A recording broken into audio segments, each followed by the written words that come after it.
Bonsoir, amis auditeurs de Dunamis FM. La grâce et la paix de notre Seigneur et Sauveur Jésus-Christ vous soient abondamment donnés ce soir à l'écoute de cette autre émission de L'amour de la vérité, l'émission de ceux qui aiment la vérité.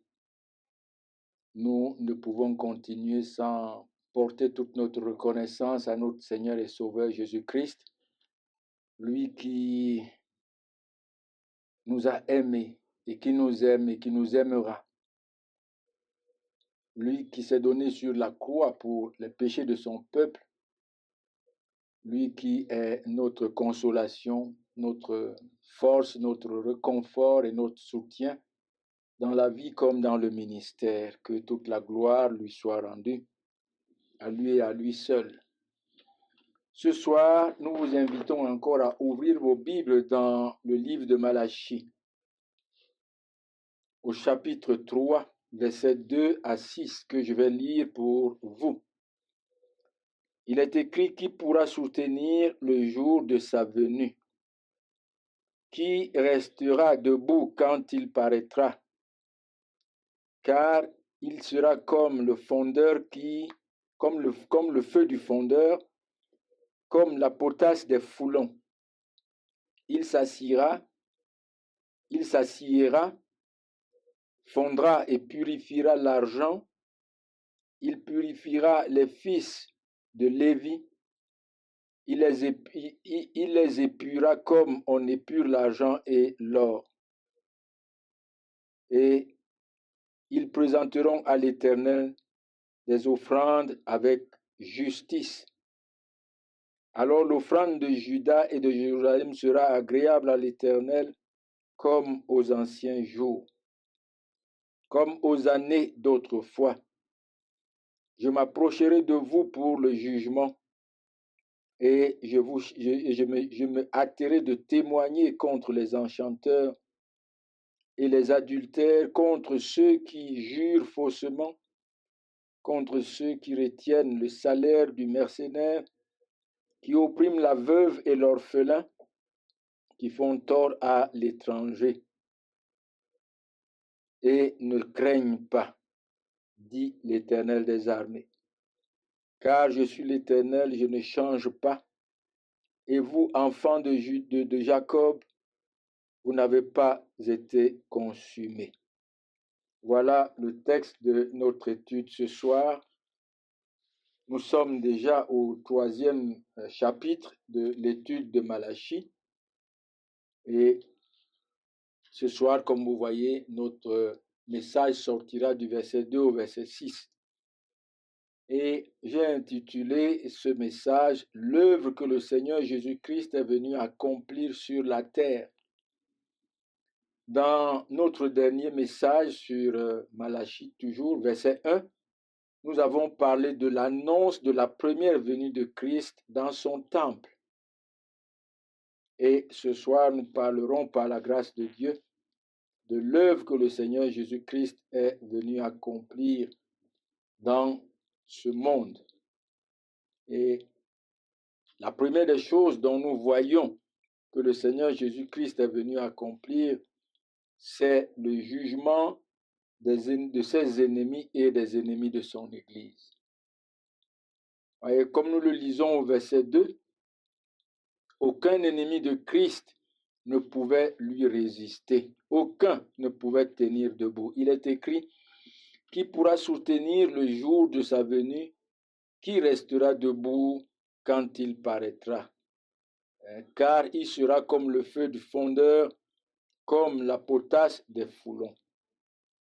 Voyez, mes amis, par sa vie sainte et sa mort sur la croix, à la place de son peuple, le Seigneur Jésus-Christ a consumé ses ennemis.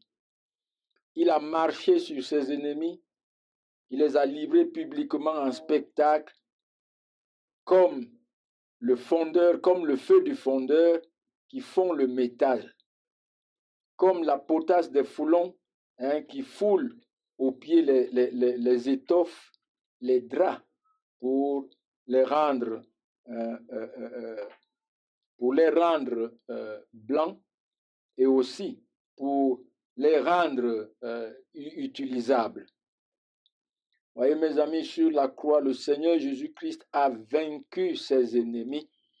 Il a vaincu les ennemis de son Église une fois pour toutes et aucun ne pouvait lui résister. Voyez, c'est ce que nous pouvons déjà commencer à lire dans Genèse chapitre 3. Voici ce que Moïse prophétise de la venue de Christ et de son œuvre. Il dit au verset 15, il dit, je mettrai inimitié entre toi et la femme. Il dit au serpent, qui était en réalité le symbole du diable. C'est le diable qui était déguisé en serpent. Il dit, entre ta postérité et sa postérité, celle-ci t'écrasera la tête et tu lui blesseras le talon. Et effectivement, lorsque le Seigneur Jésus-Christ a porté les péchés de son peuple, parce que c'est à cause de notre péché que le diable nous accuse devant Dieu. Lorsque le Seigneur Jésus-Christ a porté le péché de son peuple et qu'il en est mort sur la croix, il a écrasé la tête du serpent. Il a détruit la puissance du diable, il a détruit les œuvres du diable dans la vie de son peuple. Et c'est cela aussi que Jean chapitre 16, que le Seigneur lui-même disait dans Jean chapitre 16. Lisons-le à partir du verset 8 à 11. Il est écrit, Jean 16, il est écrit, verset 8 à 11, et quand il sera venu, parlant du Consolateur, il convaincra le monde en ce qui concerne le péché, la justice et le jugement. En ce qui concerne le péché, parce qu'il ne croit pas en moi. Voici le témoignage du Saint-Esprit contre ce monde incrédule, contre ce monde impie qui rejette Christ.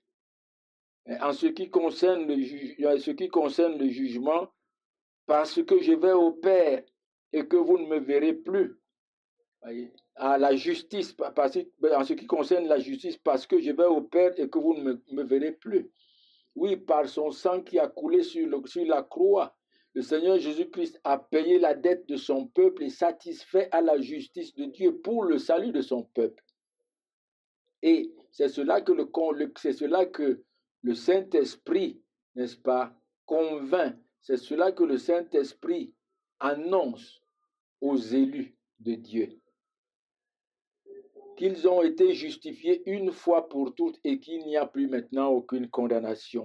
C'est le témoignage du Saint-Esprit. Et verset 11, le jugement, parce que le prince de ce monde est jugé.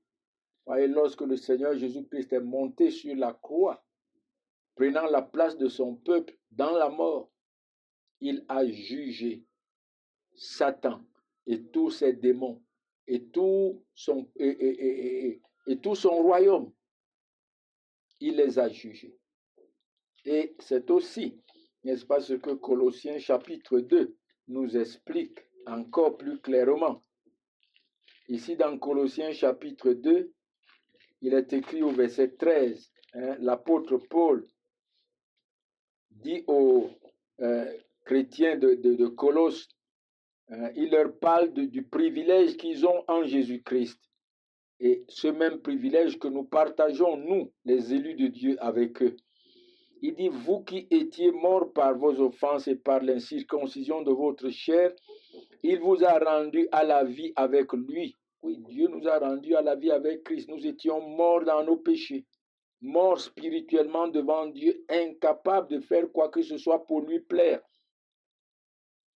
Il dit, en nous faisant grâce pour toutes nos offenses, il a effacé l'acte dont les ordonnances nous condamnaient et qui subsistait contre nous, et il l'a détruit en le clouant sur la croix. Et quel est cet acte? La loi de Dieu. Voyez, le Seigneur Jésus-Christ a donné à la loi de Dieu une pleine et parfaite obéissance que Dieu exige pour justifier son peuple. Et par son sacrifice, et aussi un sacrifice parfait pour l'expiation du péché de son peuple. Voici ce que la justice de Dieu exige. Et le Seigneur Jésus-Christ a parfaitement accompli, n'est-ce pas, cette justice, et il a détruit, n'est-ce pas, la loi qui nous condamnait. Il n'a pas détruit, il l'a accompli. Voilà le mot, effectivement. Verset 15, il a dépouillé les dominations, les autorités, et les a livrées publiquement en spectacle en triomphant d'elles par la croix. Voyez, tous les ennemis de son peuple, tous ses propres ennemis. Et quelles sont ces dominations ici? Le péché, la chair, le monde, voyez, le système mondial, le péché, la chair, qui règne sur tous ceux qui ne connaissent pas Christ. Ils marchent selon la chair et non selon l'esprit. Ils marchent selon le système, selon l'esprit de ce monde. Ils sont esclaves du diable. Et quels sont ses ennemis encore? Il y a la mort éternelle à laquelle tous ceux qui ne connaissent pas Christ sont destinés. Le Seigneur Jésus-Christ les a vaincus. Et comme il dit ici, il les a livrés publiquement en spectacle, en triomphant d'elles par le sang de sa croix. Voyez, chers amis, le Seigneur Jésus-Christ, premièrement, est venu juger les ennemis de son peuple et ses propres ennemis. Deuxièmement, il est venu témoigner contre les hypocrites, juger et témoigner contre les hypocrites. Et qu'est-ce que nous entendons par les hypocrites?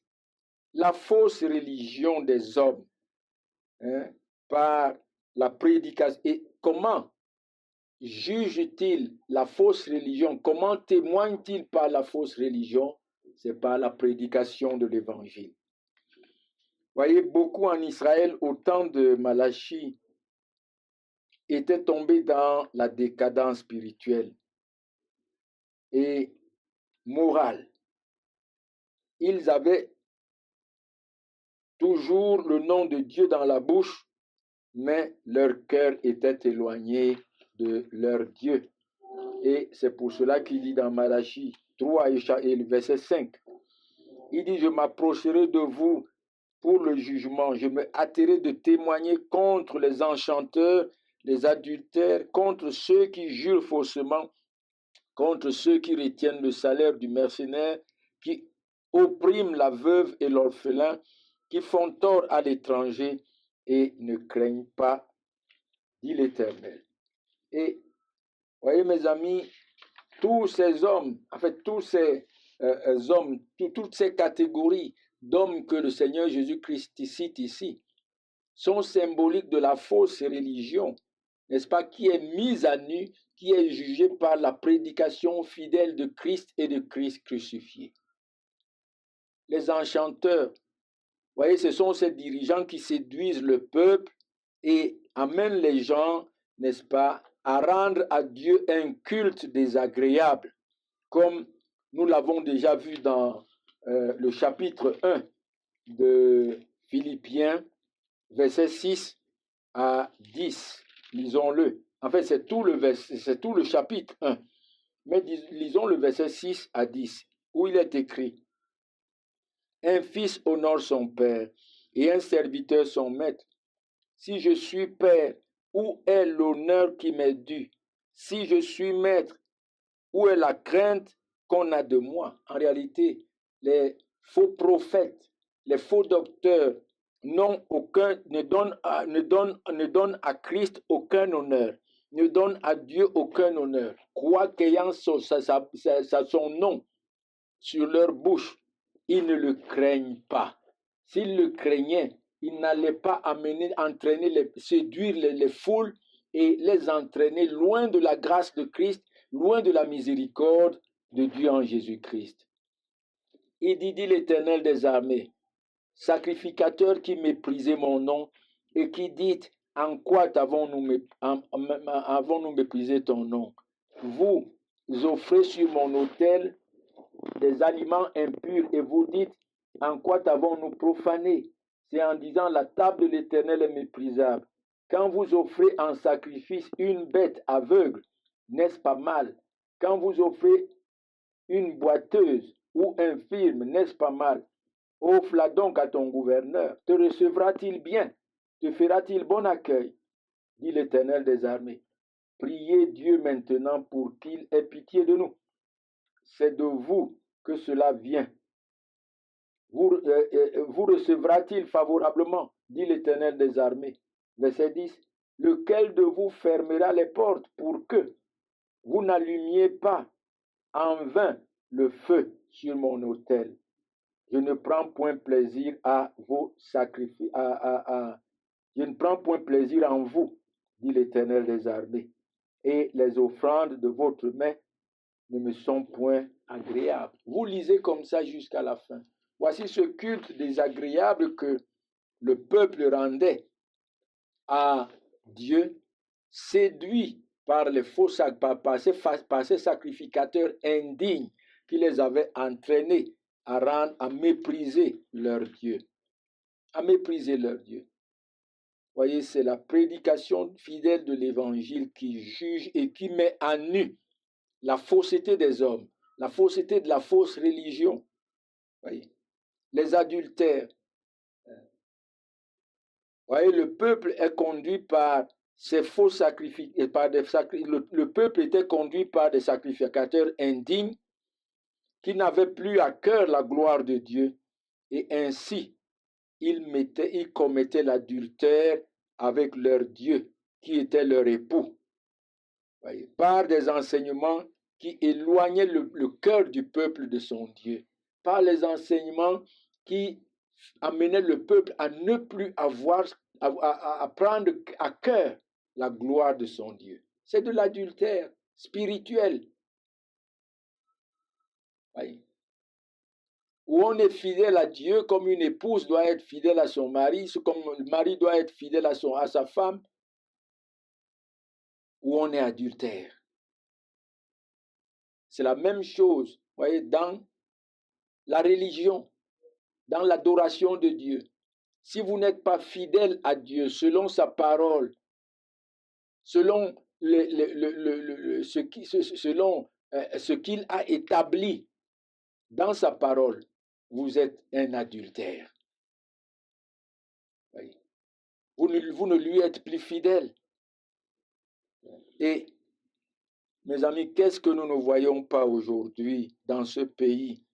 Vous voyez, des hommes qui entraînent, des hommes loin de la grâce de Dieu par leur fausse doctrine, voyez, et par tout ce qui les enseigne, par tout ce à quoi on attache les gens sans les amener à se fonder et à se reposer sur Christ et sur sa justice.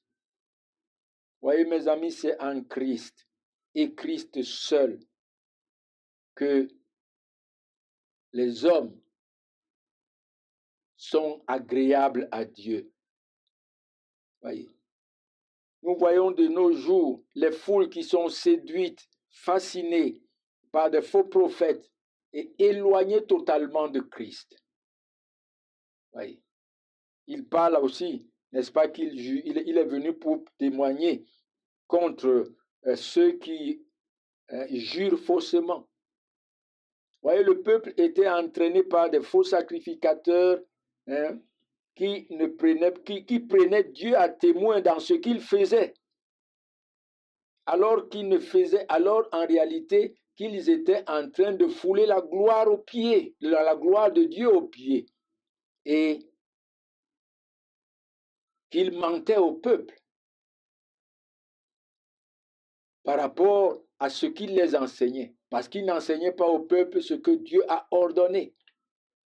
Dieu avait ordonné des sacrifices sans défaut, qui étaient des images de Christ, qui est saint, sans péché, sans tache. Et c'est seul le sacrifice de Christ qui est agréable à Dieu. Et ces hommes enseignaient au peuple d'apporter des sacrifices impurs, aveugles, borgnes, et tout en prenant Dieu à témoin, comme s'ils étaient en train de servir Dieu. Voyez, mes amis, c'est là l'une des caractéristiques des faux docteurs et des faux prédicateurs qui nous environnent, même dans ce pays. Ils proclament des fausses doctrines au nom de Christ, affirmant que c'est Christ qui le leur a révélé. Combien de fois nous entendons le mensonge qui sort de la bouche de ces hommes et ils disent c'est une révélation. C'est une révélation. Et ça, c'est quoi? C'est jurer. C'est jurer faussement. Jurer faussement. Prendre Dieu à témoin faussement.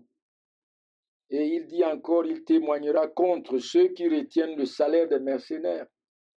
Voilà.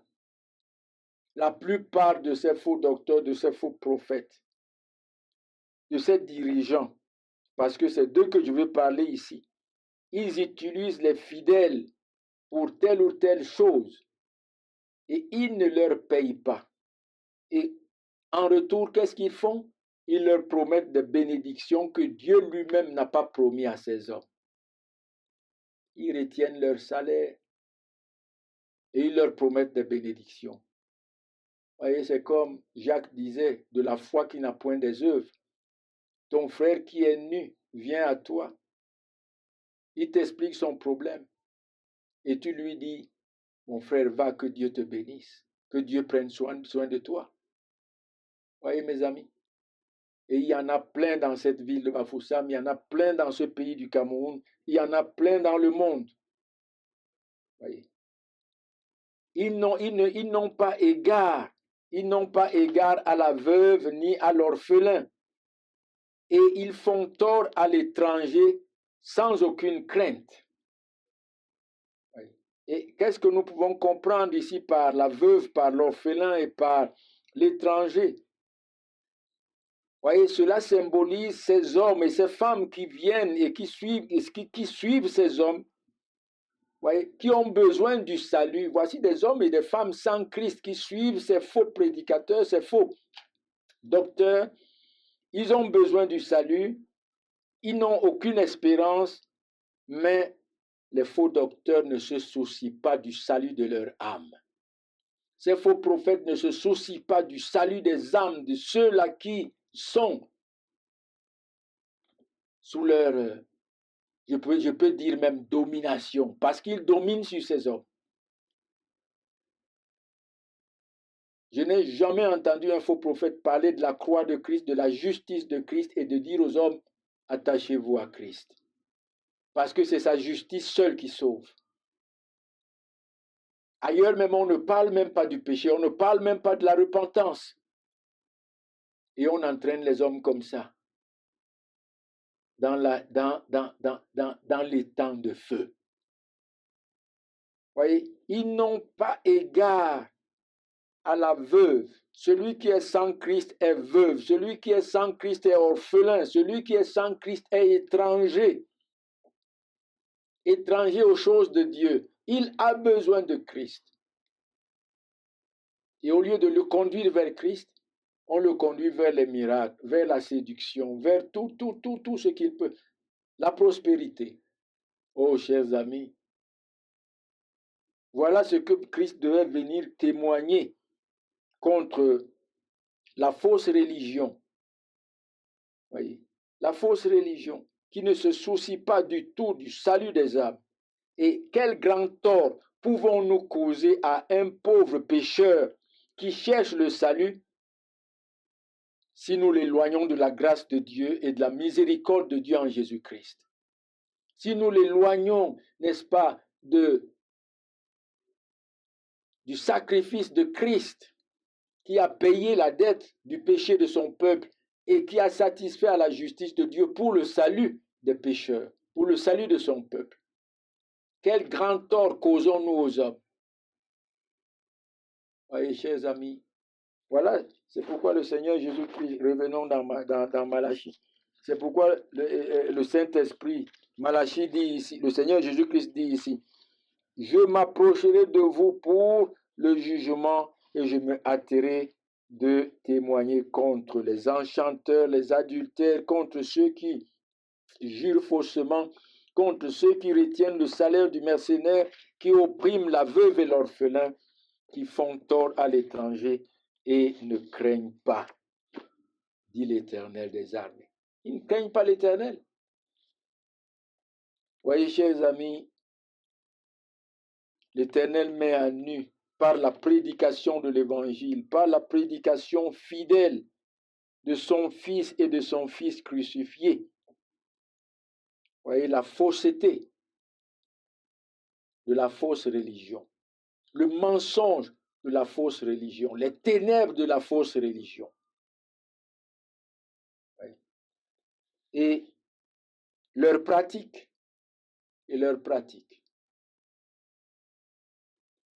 Une deuxième chose que nous voyons ici, que nous relevons dans notre texte, versets 3 et 4, il dit, il s'assiera et fondra et purifiera l'argent et purifiera les fils de Lévi. Il les épurera comme on épure l'or et l'argent, et ils présenteront à l'Éternel des offrandes avec justice. Alors l'offrande de Juda et de Jérusalem sera agréable à l'Éternel, comme aux anciens temps, comme aux anciens jours, comme aux années d'autrefois. Voilà. Qu'est-ce que nous relevons dans ces deux versets? C'est que le Seigneur Jésus-Christ est venu pour purifier son peuple, son Église, qui est symbolisée par les fils de Lévi, par Juda et par Jérusalem, n'est-ce pas? Comme nous voyons ici dans ce texte, il est venu purifier son peuple de tout péché et de toute iniquité. Non seulement il est venu juger, mais il est venu aussi sauver son peuple par sa grâce. Il est venu juger dans sa justice, il est venu sauver son peuple par sa grâce. Voyez mes amis, l'œuvre accomplie par notre Seigneur Jésus-Christ sur la croix à la place de ses élus est semblable au fondeur qui purifie l'or et l'argent de toute saleté pour rendre cet or et cet argent pur, éclatant, voyez, sans rien, sans aucune saleté, sans aucune saleté.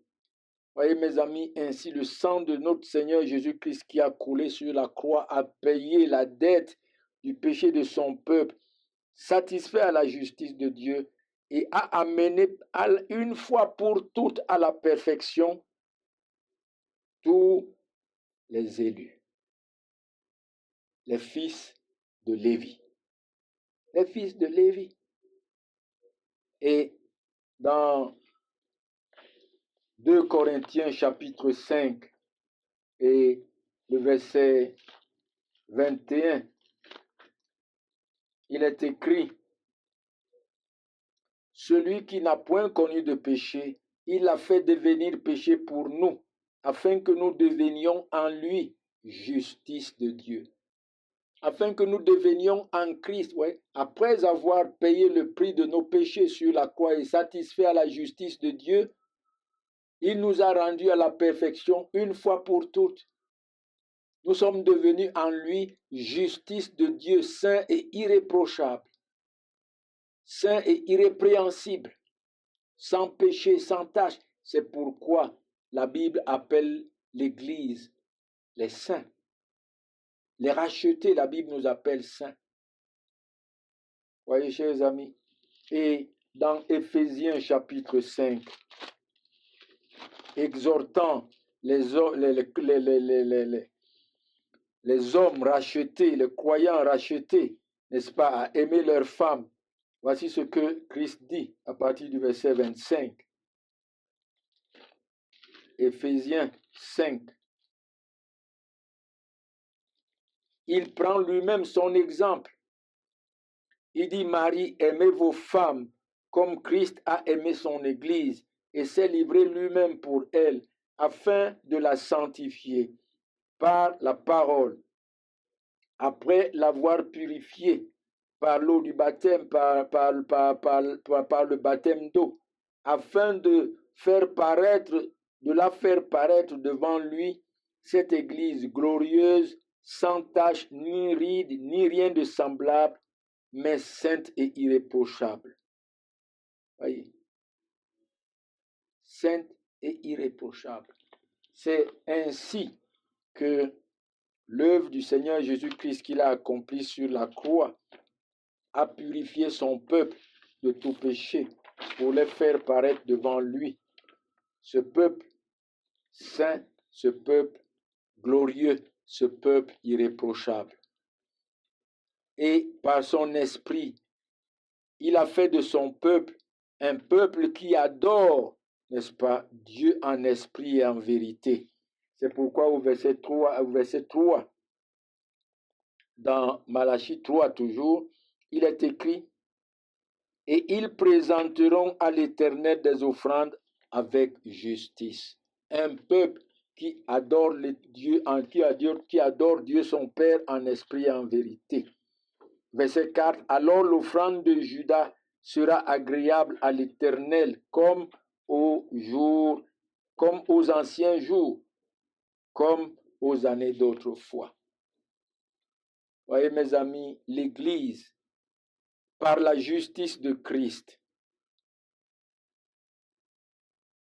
l'Église qui est le peuple, qui est un peuple de sacrificateurs pour Dieu, offre à son Dieu des victimes spirituelles agréables à Dieu par le Seigneur Jésus-Christ. Par la justice de Christ, l'Église offre à Dieu notre Père des offrandes de consécration totale et entière à Dieu, et lui rendre un culte agréable. Un culte agréable.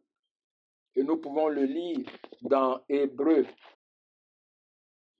chapitre 13 et le verset 15. Lisons. Hébreux chapitre 13, verset 15. Voici ce que l'apôtre dit. Il dit, par lui, par Christ, par sa justice, nous offrons, par lui, offrons sans cesse à Dieu un sacrifice de louange, c'est-à-dire le fruit de nos lèvres qui confessent son nom. Oui, qui confessent son nom. Et dans 1 Pierre, chapitre 2, verset 5, il est écrit, attendez, 1 Pierre, chapitre 2, verset 5, oui. Il est écrit, commençons au verset 4.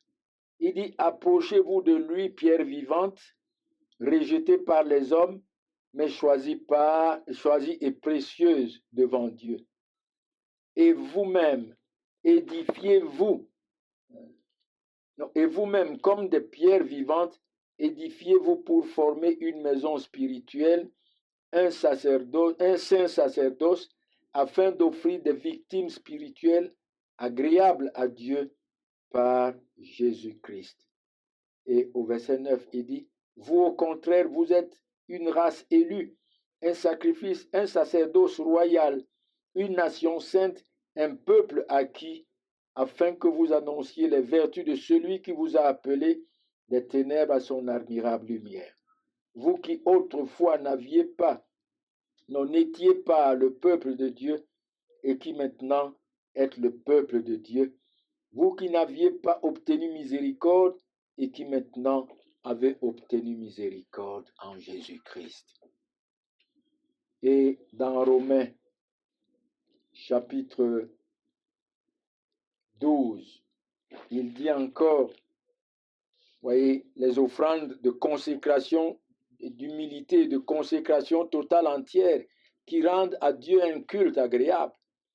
Il dit, verset 1, « Je vous exhorte donc, frères, par les compassions de Dieu, à offrir vos corps comme un sacrifice vivant, saint, agréable à Dieu, et ce qui sera de votre part un culte raisonnable.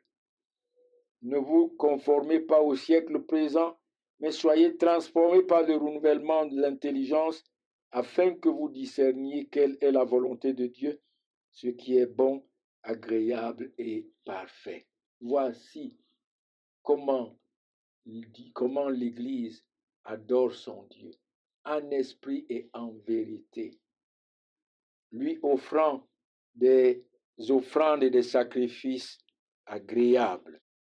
Agréables. Et par la justice de Christ, n'est-ce pas, l'Église offre à Dieu, n'est-ce pas, un sacrifice agréable comme aux années, comme dans les années passées. Revenons dans Philippiens pour que je lise ce qui est écrit vraiment. Nous le lisons au verset 4. Il dit, « Alors l'offrande de Juda et de Jérusalem sera agréable à l'Éternel comme aux anciens jours, comme aux années d'autrefois. » Voyez, dans l'Ancien Testament, le peuple offrait des offrandes agréables à l'Éternel, des offrandes d'une agréable odeur à l'Éternel. De même, l'Église qui est symbolisée ici par Juda et Jérusalem offre constamment à Dieu notre Père, une offrande agréable, d'une agréable odeur. Et quelle est cette offrande? C'est le Seigneur Jésus-Christ que nous célébrons, que nous élevons, le Seigneur Jésus-Christ qui est l'objet de nos louanges. Vous voyez, dans l'Ancien Testament, cette offrande d'une agréable odeur était symbolique de Christ. Et c'est ce que nous offrons chaque jour à Dieu, par nos louanges.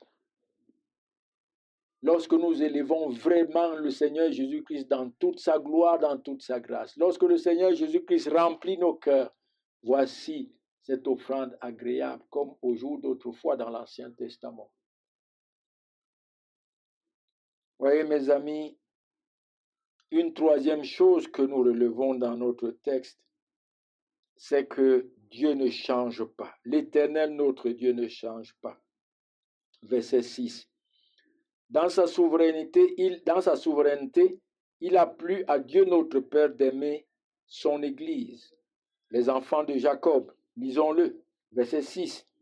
Il dit, car je suis l'Éternel qui ne change pas, et vous, enfants de Jacob, vous n'avez pas été consumés. Oui, dans sa souveraineté, il a plu à Dieu d'aimer son peuple, son Église, symbolisée par les enfants de Jacob. Il a aimé son Église d'un amour éternel. C'est pourquoi il n'a pas consumé et il ne pourra jamais consumer aucun de ses élus qu'il a aimés depuis avant la fondation du monde. Et pourquoi? Parce que le Seigneur Jésus-Christ a été consumé sur la croix pour le péché de ce peuple. Il a subi la colère de Dieu, il est mort pour le péché de son peuple et satisfait à la justice de Dieu.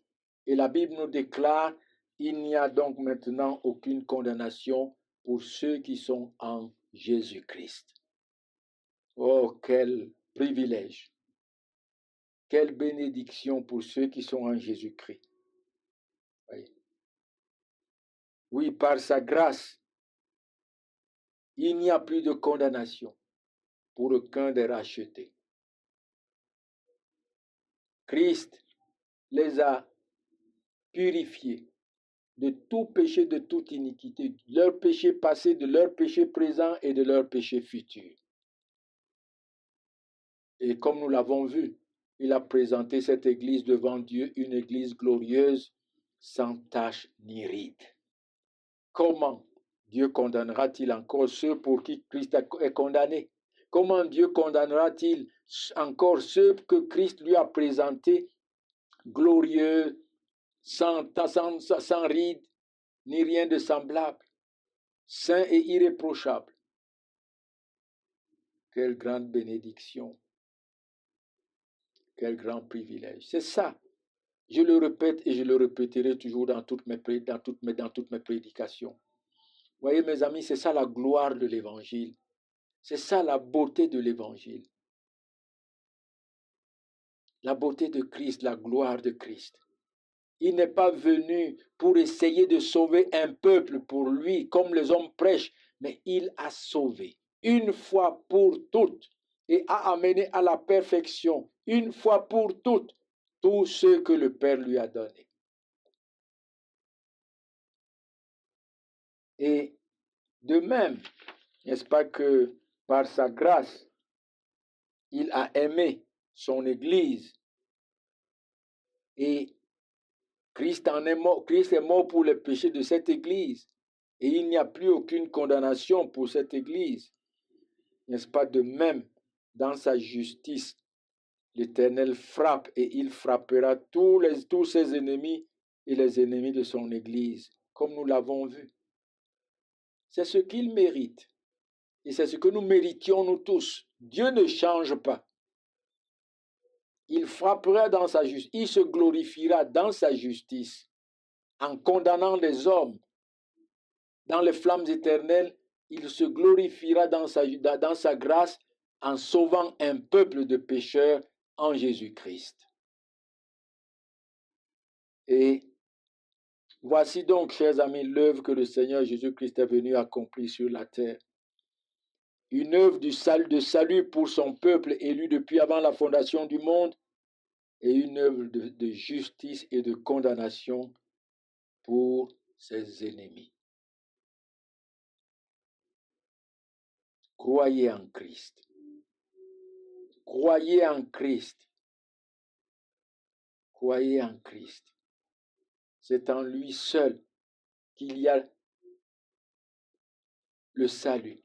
C'est en lui seul qu'il y a l'espérance de la gloire éternelle. C'est en lui seul qu'il y a la vie. Hors de Christ, ce n'est que jugement, ce n'est que condamnation.